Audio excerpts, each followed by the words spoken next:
तर्कशास्त्र 2 नंबर विशिष्ट प्रश्न उत्तरटी को आलोचना करवा। प्रश्नटी होची आप्तद्वयी तर्कदोष। आप्तद्वयी तर्कदोष यार सठिक उत्तर ए प्रकार तर्कदोष खूब जनप्रिय अटे। ए प्रकार तर्कदोष खूब जनप्रिय अटे। निजर उपयुक्त युक्ति को नियम अनुଯାयी उपस्थापना न करी कथा कथाके वेद पुराण शास्त्र प्रतिष्ठावान व्यक्ति व वैज्ञानिक इत्यादि कथा को हेतुवाक्य रूपे ग्रहण करी युक्ति करने को आप्तद्वयी तर्कदोष कुहाଯାଏ।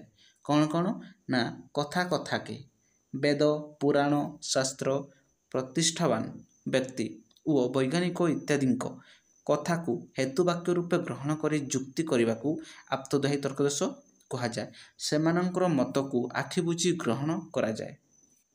अहिंसा परम धर्म कारण बुद्ध और महात्मा गांधी उभय एकथा कहिछंती। भुवनेश्वर जलवायु स्वास्थ्य पक्षे हितकारक कारण पिता कुहंती।